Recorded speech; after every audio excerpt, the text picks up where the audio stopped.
Comment faire pour vivre ces premières années de mariage? Hello tout le monde, que Dieu vous bénisse. Waouh, ça fait super plaisir de me retrouver encore avec vous en ce moment. Que Dieu vous bénisse. Aujourd'hui, je voulais qu'on puisse partager un sujet dont j'ai vraiment eu le temps de réfléchir, sur lequel j'ai fait quelques petites analyses, et je voulais qu'on puisse le partager ensemble. C'est vraiment très important. J'ai dit tout à l'heure, comment faire pour vivre ces premières années de mariage? C'est vrai que le mariage, c'est super, c'est waouh, tu as trouvé ton amoureux, tu as trouvé ton amoureuse, vous vivez des moments exceptionnels, vous vous aimez, et puis enfin, ça y est, il te fait sa demande. Toi, bien sûr, tu dis oui parce que tu es contente, parce que tu ne vois que lui, les longues heures au téléphone, les longs moments où vous vous parlez, où vous écrivez, vous communiquez. Je te dis enfin, on va pouvoir vivre notre amour, enfin, on va pouvoir faire tout ce qu'on se disait pendant toutes ces années de fiançailles. C'est juste merveilleux et tu es sur ton petit nuage. C'est un moment qui est vraiment super et que je souhaite vraiment à tout le monde parce que c'est vraiment merveilleux. Je me souviens encore de tout ce moment où on se prépare, au jour J, la préparation du mariage, c'est super. Les préparatifs, vous avez choisi déjà la salle, vous avez déjà le décorateur, vous avez le traiteur, les invitations sont lancées, vous êtes vraiment dans l'effervescence de l'événement, c'est waouh, vous rêvez que de ça. Que du jour J. On est tellement content, il y a tout qui est minuté, tout qui est calculé. On a pensé à tous les moindres détails, aux chorégraphies, aux filles d'honneur, comment elles allaient s'habiller, la première, la deuxième, la troisième, la cinquième entrée. En fait, on a pensé à tout et on est vraiment content, c'est merveilleux. Mais qu'est-ce qui se passe après? Et c'est ça vraiment qui m'a interpellé. Le mariage, c'est pas tout ça. La fête, c'est super, c'est merveilleux. Tout le monde est là, tout le monde nous soutient. On est plus beau, on est la plus belle. Les gens viennent nous admirer, ils nous félicitent. On reçoit des cadeaux. C'est juste top, quoi. On n'a pas envie que ça s'arrête. Voilà. C'est dans cette effervescence-là qu'on est et qui fait que, waouh, on est content et tout le monde se projette. Et je souhaite à tout le monde de vivre cette expérience-là. Elle est vraiment géniale. Toute cette ferveur, tout ce zèle, toute cette force. Je me souviens encore la veille ou les périodes qui précédaient mon mariage, je ne pensais plus qu'à ça. Juste à tel point que la veille de mon mariage, on devait me retenir pour pas aller à la salle. Je passais tout mon temps tellement que je voulais que ce soit parfait. Pour vous dire que on s'investit beaucoup pour que nos fêtes de mariage réussissent. On s'investit beaucoup pour que nos cérémonies réussissent. Mais souvent, après, quelques années après, les mariages ne tiennent pas. Malheureusement, j'ai fait quelques recherches et j'étais vraiment choquée de voir et de lire qu'il y a plus de 44% de divorces qui arrivent pendant les 5 premières années du mariage. Je me suis dit, waouh, c'est qu'il y a vraiment un problème. Sérieusement, il y a vraiment un problème. Et je pense que, comme j'ai dit, le mariage, c'est pas toute la fête. C'est pas toute cette effervescence. Tout ce monde qui est autour de nous, on s'aime, bien sûr. C'est important. Mais beaucoup d'échecs arrivent peut-être parce que souvent, les jeunes mariés ou les personnes qui rentrent dans un mariage ne sont pas préparées ou nous avons une certaine idée du mariage. Une fois dedans, nous nous retrouvons face à autre chose. Et voilà, nous ne sommes pas assez équipés pour ça. Ce qui fait qu'on abandonne souvent et voilà, malheureusement, les mariages se cachent. Nous n'avons peut-être pas eu de bons exemples aussi devant nous ou de bons conseils, voilà, qui font que les mariages ne tiennent pas. Aujourd'hui, vraiment, je voulais qu'on puisse partager un petit peu ensemble, voir un petit peu comment on peut faire pour en tout cas que le mariage puisse tenir et avoir les bonnes bases pour aller de l'avant. Vous savez, ce qui est très important, lorsqu'on fait même une construction, même on construit une maison, ce qui est très important, ce sur quoi on investit le plus de temps, d'énergie, d'argent, de tout ce qu'on veut, ce sont les fondations. Lorsqu'une fondation est bien posée, le reste de la maison, c'est très vite fait. Mais croyez-moi, même s'il arrive des tornades, des ouragans, des vents violents, la maison tiendra. Pourquoi? Parce que les bases ont été fondées. Et aujourd'hui, je pense qu'il est vraiment important dans notre société, avec toute cette vitesse avec laquelle la technologie avance, de revenir sur quelques bases par rapport au mariage. C'est très important. Le mariage, c'est quelque chose de merveilleux. Le mariage, c'est quelque chose de bon. C'est quelque chose qui nous épanouit et qui nous fait vraiment beaucoup du bien. Mais malheureusement, ça peut se tourner en catastrophe quand nous n'avons peut-être pas les bons outils. Aujourd'hui, j'aimerais vraiment qu'ensemble, nous puissions partager quelques outils. Une des choses qui est importante quand on rentre dans un mariage, c'est de savoir faire des compromis. Hein? Les compromis. Les compromis, ça veut dire essayer de faire des efforts pour faire en sorte que nos caractères, nos comportements, ce en quoi on croit, puissent aller ensemble. Ce la vision de l'un et de l'autre puisse cohabiter. Il est important de faire des concessions. Compromis, concession.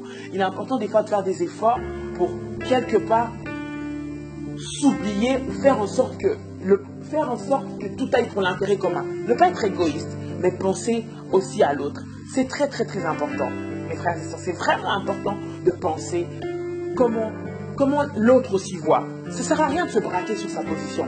Écoutez, toute notre vie avant le mariage, on a eu une éducation, on a eu un comportement, on a eu des parents qui nous ont transmis des valeurs, on a grandi dans ces valeurs-là, qui aujourd'hui ont fait de nous des hommes et des femmes tels que nous sommes. C'est pas du jour au lendemain que tu vas changer une personne. Donc, si on veut qu'une relation, un mariage tienne, et je pense que c'est pas que le cas pour le mariage, pour toute relation, si on veut qu'une relation puisse tenir, c'est vraiment important, à un certain moment, de faire des concessions. On n'a peut-être pas l'habitude de faire certaines choses, mais avec le mariage, tu es obligé de le faire. Moi, je me souviens, par exemple, il y avait des choses, je savais cuisiner, mais il y avait des choses que je n'avais pas l'habitude de préparer chez moi. Je ne savais pas comment ça se passait. Mais étant mariée, j'ai un mari qui aimait ça, qui mangeait ça. Donc forcément, j'ai dû m'habituer, faire des efforts pour apprendre à cuisiner. C'est pas normal qu'au bout d'un moment, lorsque vous êtes dans un couple, vous ne pensez qu'à vous, je ne sais pas faire, alors je ne sais pas faire, tu te débrouilles, tu fais ce que tu veux. Ça crée des frustrations. Voilà, ça fait que l'autre va être frustré, l'autre va pas être épanoui, et au fur et à mesure des années qui passent, voilà, c'est juste une porte ouverte pour ensuite que la flamme s'éteigne et qu'on puisse arriver au divorce. Oui, à cause de ça, vous allez me dire, on peut arriver au divorce. Oui, ça peut nous amener au divorce. Quand on ne fait pas de compromis, quand on ne fait pas des concessions dans une relation, pas forcément dans le mariage, dans toute relation, il est important de faire des concessions. Apprendre à dire qu'on n'a pas la science infuse, on ne sait pas tout dans la vie et on a besoin les uns des autres, surtout pour que notre couple ou pour notre foyer puisse avancer et aller de l'avant. C'est très, très, très, très important. Très important, faire des concessions. Et aujourd'hui, dans nos relations, dans nos couples, nous en avons besoin. Vous savez, le mariage, c'est, comme la Bible dit, c'est un mystère. Vous avez beau avoir fait 10 ans de fiançailles, vous avez beau avoir vécu 10 ans ensemble avant de nous marier, même dans la même maison, mais dès l'instant où on se marie, il y a autre chose qui se passe. C'est pour ça que le Seigneur dit, la Bible dit que c'est un mystère. Ça prend une autre dimension. Dès le moment où on fait cet engagement, que ce soit auprès d'une mère, que ce soit à l'église, que ce soit avec auprès de nos familles, il y a quelque chose, il y a une autre dimension qui s'ajoute au mariage, qui fait qu'on commence à faire face à d'autres défis. Et c'est justement après la fête que les vrais défis commencent. Premier point, les concessions. C'est très important d'en faire. Et il faut en faire pour faire tenir un mariage. Même si c'est très difficile, il faut se dire qu'à un moment, nous aussi, nous avons des choses que nous aimerions qu'on puisse faire pour nous. Donc, il est important de rendre l'appareil à notre compagnon. Ça ne sert à rien d'être égoïste. Ça ne sert à rien de vouloir toujours tout vouloir pour soi-même. Il faut partager, faire des concessions pour que nous puissions avancer. Le deuxième point qui est important, c'est de savoir que notre statut a changé. Mais avant d'aller, je vais quand même revenir sur le point de faire des concessions. Faire des concessions, pourquoi? C'est très important. Je dis ça parce que, comme j'ai dit, les bases sont importantes. Les concessions, par exemple, chacun d'entre nous a une éducation. Pendant toute sa vie, il a vécu avec certaines croyances, il a vécu avec un certain caractère, avec un certain comportement. Je vais donner un exemple. On a peut-être un homme et une femme, l'un est très très très très chaud, limite sanguin, l'autre il parle pas beaucoup, il est très discret, il est très calme. Des fois, il parle pas quand il a rien à dire. Il faut apprendre à comprendre. Il y en a d'autres, j'ai reçu des fois des témoignages qui disent oui, il parle jamais, il est toujours silencieux. C'est pas forcément parce que l'autre ne parle pas qu'il s'intéresse pas à vous, ou qu'il vous aime pas, ou qu'elle vous aime pas, non.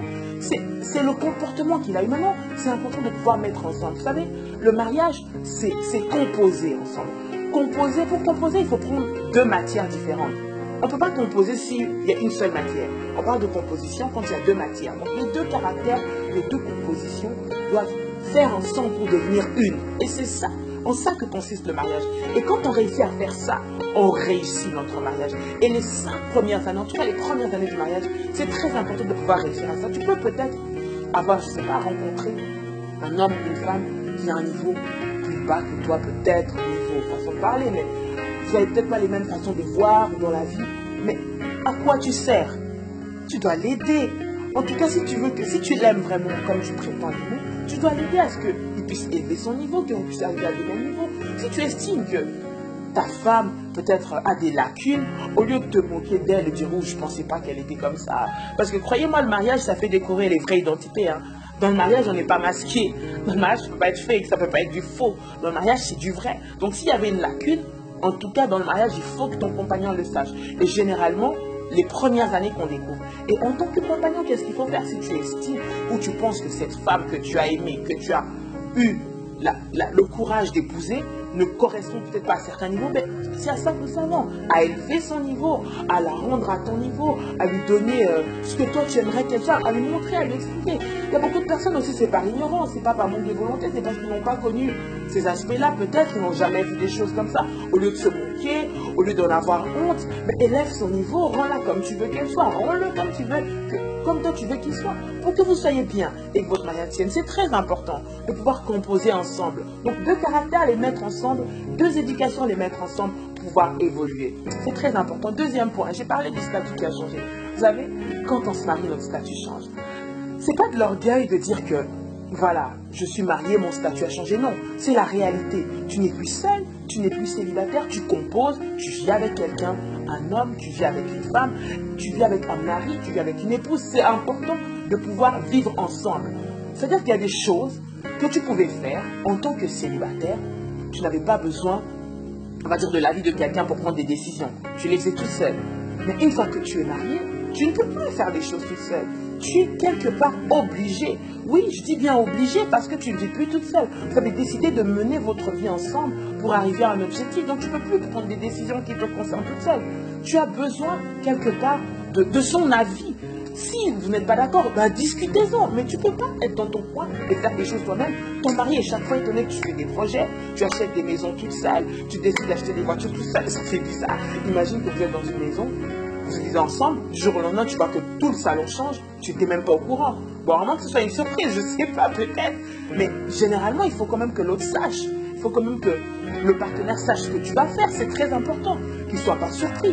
Tu n'es pas égoïste, tu fais pas des choses par toi-même. Je donne encore un exemple, des fois qui est difficile à comprendre. Vous savez, on a un entourage. L'homme a son entourage, la femme a son entourage, on a des amis. Surtout sur le plan des amis, c'est important d'avoir des amis. Un réseau d'amis, c'est très important parce que je pense qu'il faut être équilibré. Hein. Donc, même si on est marié, surtout si on est marié, il faut être équilibré parce qu'on est avant tout des êtres humains et on en a besoin. Mais il faut savoir quelles sont tes priorités. Qu'est-ce que tu fais? Qu'est-ce que tu mets en priorité? La priorité devient ton époux. La priorité devient ton épouse. Tu ne peux pas, par exemple, sortir de chez toi alors que chez toi, tu as laissé un désordre pour aller faire la fête. Je suis désolée. Peut-être le premier mois, ton mari ne va rien dire. Mais au bout de 3 mois, quand même, il va dire c'est quoi cette femme que j'ai épousée. Enfin, la même chose pour ton mari. Tu ne peux pas avoir de l'argent, par exemple, dépensé à l'extérieur en faisant des dépenses astronomiques, en te faisant plaisir, toujours prendre le temps de te tirer à 4 épingles. Alors chez toi, tu as des canapés troués. Alors chez toi, vous n'avez pas payé le loyer. Alors chez toi, ça ne se fait pas.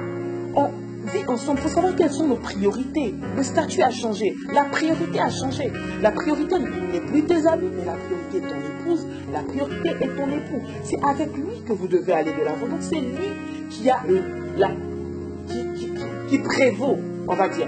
Au niveau des décisions, c'est son avis qui compte le plus. En tout cas, je pense, à mon humble avis, si tu veux que ton mariage tienne, il faut quand même, voilà, revoir les priorités. Beaucoup de personnes, malheureusement, je vois beaucoup de femmes dans le cadre du ministère qui viennent, qui me disent, ouais, servante de Dieu, maman de lit, quand même, c'est abusé. Je veux plus que je voie mes copines. J'étais juste partie, puis il m'a juste pas trouvé. Mais c'est pas grave, je vais faire à manger vite. Tu sais pourquoi il s'est énervé?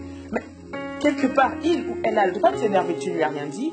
Tu reviens très tard parce que tu étais allé voir des amis. Ça se trouve, tu n'as même rien fait de spécial, mais tu es allé voir des amis. Alors chez toi, tu n'as rien fait. Il faut savoir équilibrer. On n'interdit pas d'avoir des réseaux d'amis, on n'interdit pas de sortir. C'est important de voir nos amis, c'est important de garder notre côté d'avant pour avoir des relations. Mais il faut savoir que la priorité, c'est chez toi. Tu ne peux pas laisser chez toi pour aller te réjouir à l'extérieur tant que c'est chez toi, c'est sale. Ça, c'est très important. Il est important de pouvoir régler ce point-là.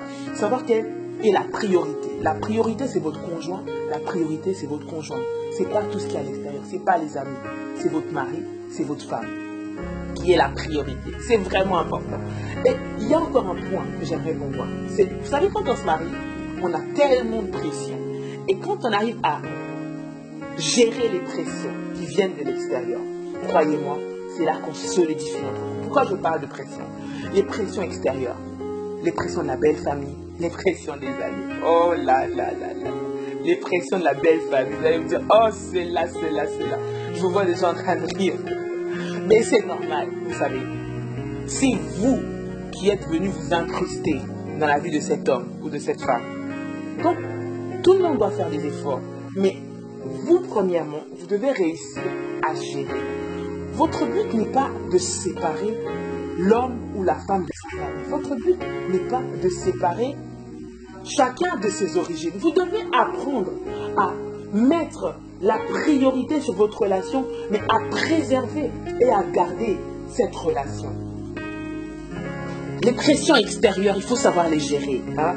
Tu as peut-être ta belle-sœur ou ton beau-frère avec qui, en tout cas c'est l'impression qu'on a souvent. Hein. Avant qu'on se marie, c'était super, on parlait bien, on s'entendait bien. Puis d'un coup, on est marié, tu as l'impression, limite, c'est ma rivale. Non, c'est pas ta rivale. Non, c'est pas ton rival. C'est juste que ton rôle a changé. Tu n'es plus le petit ami, le fiancé, le prétendant. Tu es le mari, tu es la femme. Donc du coup, on attend quelque chose de toi que tu dois apporter à cet homme-là. Donc forcément, tu vas être jugé. Il faut arriver à gérer, entre guillemets, le jugement des autres dans les deux sens. Que ce soit pour l'homme, tu auras l'impression d'être jugé, on trouve que je ne suis pas assez bon. Forcément que les gens de l'extérieur voudront te juger. Quitte à toi de savoir comment tu gères ta relation, comment tu gères ces personnes. Tu ne vas pas mettre en porte-à-faux ou éloigner toute la famille ou toute ta belle famille de ton mari ou de ta femme. Tu ne vas pas mettre des conflits partout parce que ils pensent ça au sein de toi. C'est normal, laissez-moi vous dire. En tout cas, les premières années. Et croyez-moi, si vous arrivez à dépasser cette épreuve-là, vous arrivez vraiment à mettre des bases et à fonder votre mariage. Parce qu'après, les gens comprendront qui vous êtes, les gens vont apprendre à vous découvrir. Mais si tout d'un coup, vous rentrez en conflit, c'est mort. Je vous assure, c'est mort. Parce que dès le début, vous mettez une séparation et toute la vie, ça restera comme ça. Mais si vous savez gérer les premières années, en l'occurrence avec les pressions de la belle famille, croyez-moi, c'est pas que dans la communauté africaine ou antillaise, non, partout c'est comme ça. Les belles familles ou même les amis qu'on a connus avant le mariage, quelque part, même si on leur demande pas de faire ça, ils sont là et ils sont toujours en train de juger. Ils vont toujours comparer. Parce que pour eux, ils estiment que quand on est venu, on s'est marié, c'est pour ressortir ou avoir quelque chose en plus. Donc ils vont vous juger. Et j'aimerais vous rassurer, croyez-moi, on n'est pas obligé de vous aimer par tout le monde. Hein. C'est la vraie vie. Souvent, on fait du mal parce qu'on a l'impression, oh, elle m'aime pas, ouais, elle m'aime pas. Non, tout le monde n'est pas obligé de vous aimer. Il y a des personnes qui vont pour rien du tout ne pas vous apprécier. Bah, acceptez-le. Accordez-le, bah, ils n'ont pas le droit de vous aimer, ben voilà, ils vous aiment pas, ils vous aiment pas, et puis voilà. Mais sachez comment gérer ces relations. Il ne faut pas mettre tout le monde en conflit, sachez comment savoir à un moment mettre un stop, sachez comment à un moment aller de l'avant, sachez comment à un moment vous retirer, voilà, sachez gérer cette situation. Ne pas rentrer dans ces conflits-là et maximum essayer d'éviter. Et je pense que dans ce moment, c'est là où le mari et la femme devaient être le plus soudés. Il ne faut pas que le mari sente que sa femme est seule. Il faut que le mari sente que sa femme fait des efforts ou que la femme sente que son mari fait des efforts pour vivre avec cette belle famille qui est toute nouvelle, qu'elle apprend à connaître, mais qu'elle fait des efforts. Croyez-moi, il va se rendre compte que vous faites des efforts. Et ces efforts vont vous être bénéfiques qu'à vous, pour votre couple. Donc voilà, faites un effort, faisons un effort de résister face aux pressions extérieures, mais en comptant sur le compagnon, en comptant sur le conjoint, en ayant son appui. Quand vous ne le mettez pas, vous n'êtes pas là pour le séparer, dire voilà, il ne faut plus les voir parce qu'il ne m'aime pas, parce qu'il m'a dit ça. Non, laissez-le voir et analyser. S'il voit que votre comportement est un comportement de sagesse, croyez-moi qu'il va vous soutenir. Mais en même temps, vous ne serez pas détesté de l'autre côté parce que vous ne les séparez pas. Donc c'est vraiment très important de savoir ça et de pouvoir garder voilà, cette cohésion avec la belle famille et aussi avec les amis. Je parle des ponts, ceux qui vous aident aussi à vous construire. En parlant de la belle famille, j'aimerais bien insister. C'est pas vraiment le sujet, mais ça fait partie. Parce que c'est une des causes aussi qui font que les gens ne se comprennent pas. Parce que l'homme ne comprend pas des fois que la femme n'aime pas sa famille. Non. Il faut comprendre que cette famille-là, ils ont connu leur frère, leur soeur. Pour eux, c'est un fils, c'est un frère, c'est une soeur, c'est une amie, c'est un ami. Donc, voilà, ils l'ont connu à un certain niveau. Ils veulent que vous puissiez... Vous êtes l'étranger, en fait, qui est venu. Donc, forcément, ils vont vous juger. Forcément, c'est à vous de faire un petit peu d'épreuve, d'être accepté dans ce monde-là. Donc, c'est vous qui êtes venu, vous n'allez pas éloigner leur frère ou leur fils. Donc, vous devez vous faire accepter. C'est très important de pouvoir gérer ces pressions familiales. Et il y a aussi quelque chose qu'il faut comprendre dans le mariage. C'est que le mari, c'est bizarre, ça fait bizarre à dire, mais il a un peu plusieurs personnalités. Il a un peu plusieurs rôles, il a un peu plusieurs faces. Il faut apprendre à le comprendre et à vivre avec. C'est pas parce que le mari cherche à avoir un certain moment d'intimité. On ne parle pas de cacher, il ne vous cache rien. Parce qu'il vous a fait confiance, il vous a épousé. Quand on se marie, on s'est marié sur base de confiance. En tout cas, j'estime que quand on veut épouser quelqu'un ou quand on accepte, c'est qu'on a confiance en la personne. Donc, il faut un petit peu laisser à votre mari, même votre épouse, un espace de, voilà, d'intimité. Il faut que certaines choses, même si on vit ensemble tous les jours, même si on partage beaucoup de choses quotidiennement, voilà, restent intimes. Que l'autre n'ait pas l'impression d'être contrôlé, quoi. Vous n'êtes pas là pour fliquer votre mari. Vous n'êtes pas flic, quoi. Vous n'êtes pas là pour... T'étais où? T'as fait quoi? Qu'est-ce que t'as fait? Fouiller dans ses affaires, fouiller dans ses poches. Des fois, souvent, dans les premières années, c'est ce qu'on devient. Hein. Tu commences à fouiller partout, tu commences à regarder partout. Croyez-moi, il y a beaucoup de témoignages que nous recevons. Ça, c'est vraiment des réalités. Il faut que la confiance croisse, parce qu'on s'est mis ensemble pour être en confiance. Discuter quand on a des doutes, discuter quand on a des incompréhensions. Mais ne pas être le flic de ton homme ou de ta femme, ça ne sert à rien. Parce que ça va servir à vous séparer davantage, parce qu'il va se rendre compte que tu n'as pas confiance en lui. Comprendre qu'il peut avoir plusieurs personnalités, pas dans le mauvais sens. C'est-à-dire qu'il est fils pour certains, donc il va se comporter comme fils. Il est ami pour certains, donc comme il sera le pote, elle sera la pote de ses potes. Donc forcément, peut-être que tu ne vas pas comprendre le langage, la façon de faire, la gestuelle. Mais voilà, il est dans son environnement, laisse-le. Il ne faut pas venir dire, c'est pas ça, c'est pas ça. Il y a des hommes qui sont devenus tellement faux, on dirait qu'ils sont à l'armée, ils ne bougent pas, ils parlent pas. Non, easy quoi, light. Il faut apprendre à doser un petit peu. C'est très important de laisser à chacun son intimité, voilà, son espace où il peut s'épanouir pour que lui aussi soit bien dans le mariage. Parce que s'il n'est pas bien ailleurs, il ne pourra pas être bien dans le mariage et c'est vous qui allez en pâtir. Et c'est elle aussi qui va en pâtir. Donc c'est important que ce soit pour l'homme, je parle dans les deux sens. Hein. Je donne l'exemple de l'homme parce que voilà, on entend beaucoup par rapport aux hommes, mais aussi dans les femmes. Vous ne pouvez pas redonner votre femme... votre esclave, quoi. C'est pas votre esclave, elle a une famille, elle a des amis, voilà, elle peut sortir aussi. Il faut le lui permettre et le lui accorder. C'est pas parce qu'elle discute, elle rigole avec ses amis que forcément on est en train de vous préparer un coup foireux. Non, faut arrêter. Non, le mariage est fait pour s'épanouir. Le mariage est fait pour être ensemble, pour élever le niveau ensemble. Non, vous pouvez pas trouver quelqu'un qui était là et puis la ramener pas. Non, vous devez ensemble vous porter. C'est vraiment très très très important. Quelque chose aussi qui est important, c'est garder le côté séduction. Vous savez, ce qui vous a poussé à vous marier, c'est parce que il y a eu, premièrement, en tout cas je pense que dans tout mariage, il y a le côté de la séduction. Ce qui vous a attiré vers votre mari ou votre femme, c'est parce que vous avez été séduite, je ne sais pas, par sa façon de parler, peut-être par sa façon de se tenir, peut-être par son visage, peut-être par sa façon de s'habiller, je ne sais pas. Il y a quelque chose qui vous a séduit, qui a fait que vous êtes ensemble. Dans le mariage, c'est important, les premières années, de vraiment, et ça pendant tout le mariage, ça encore plus pendant tout le mariage, de tenir à garder ce côté séduction. Je ne parle pas de l'esprit de séduction. Vous allez commencer à dire non, elle parle de l'esprit de séduction. Non, de séduire, de plaire, de continuer. C'est pas toujours facile avec des fois toutes les contraintes qui arrivent avec toutes les difficultés, tous les coups qu'on prend. Mais c'est important de savoir, voilà, qu'est-ce qui nous a fait mettre ensemble? D'entretenir cette flamme-là, d'entretenir tout ce qu'on s'était dit, de pouvoir, voilà, s'épanouir et être bien l'un pour l'autre. Et je pense que c'est ça qui fait que le mariage puisse tenir. Beaucoup de communication. La communication. On parle de communication. La communication, c'est vague, mais avoir le temps de parler, avoir le temps de... Si je ne sais pas ce que mon compagnon, mon mari ou ma femme ressent, comment je vais pouvoir l'aider? Comment je vais pouvoir faire ce dont elle a besoin? Comment je vais pouvoir la rendre heureuse si je ne sais pas ce dont elle a besoin? Donc il est important de communiquer. Il n'y a pas que notre avis qui compte. J'ai dit, il faut faire des concessions au début. Donc, il n'y a pas que notre avis. Parler, partager. Personne n'est gourou dans un mariage. Hein. On est ensemble. Il n'y a personne qui est au-dessus de l'autre. Non.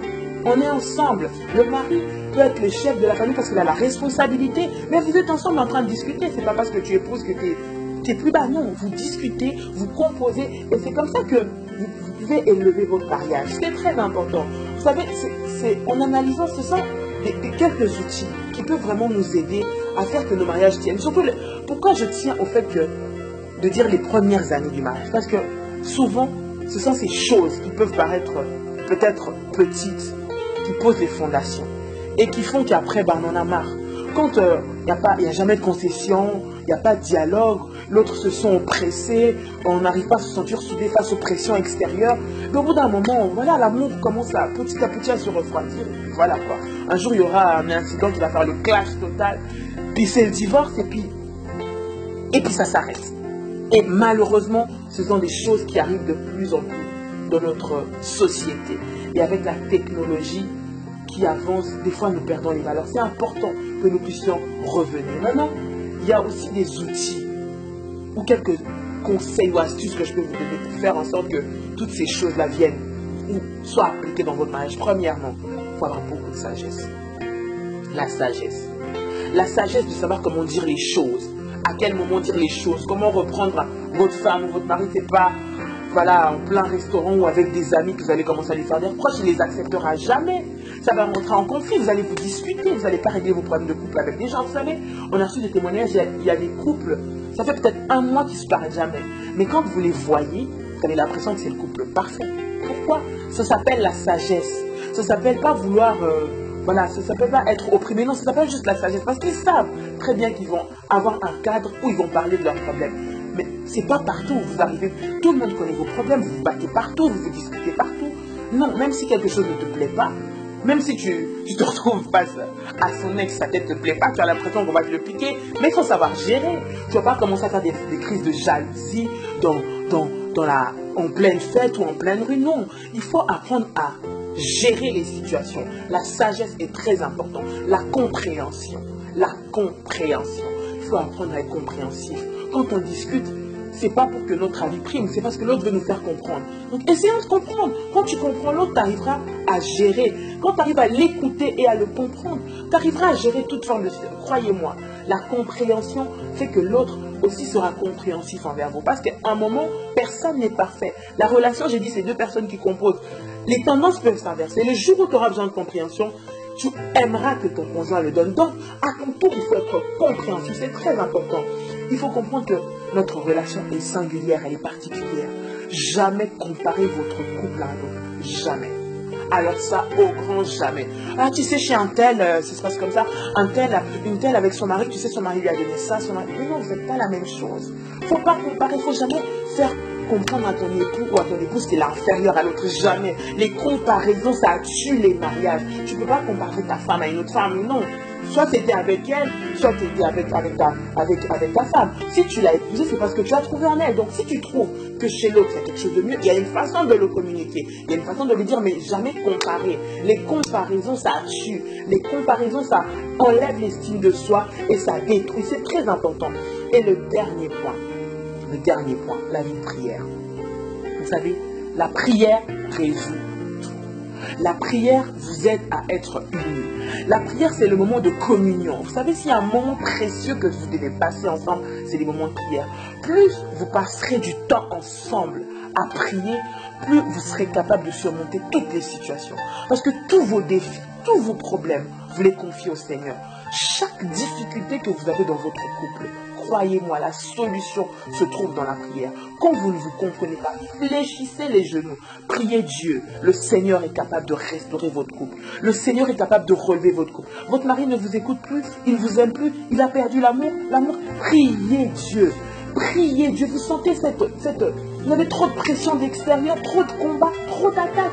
Priez. L'ennemi s'est levé pour attaquer votre foyer. L'ennemi s'est levé pour attaquer votre couple, pour le déstabiliser. La prière, c'est l'art de pouvoir obtenir tout ce qu'on veut devant le Seigneur. Si tu veux tout obtenir, mais tout devant Dieu pour ton mariage, passez beaucoup plus de temps à prier qu'à vous disputer. Priez, communiquez. Le Seigneur va vous accompagner. Vous verrez, vous allez avoir un couple qui va être stable. Dans les années qui vont suivre, vous aurez les bases et les fondations pour que votre couple aille de l'avant. Voilà, je voulais partager avec vous ces petits points qui, à mon avis, peuvent faire en sorte que les mariages puissent résister, en tout cas après 5 ans. Que Dieu vous bénisse. J'espère vraiment que ce message va vous aider et vous édifier. Soyez bénis partout où vous êtes et à bientôt. Bye bye.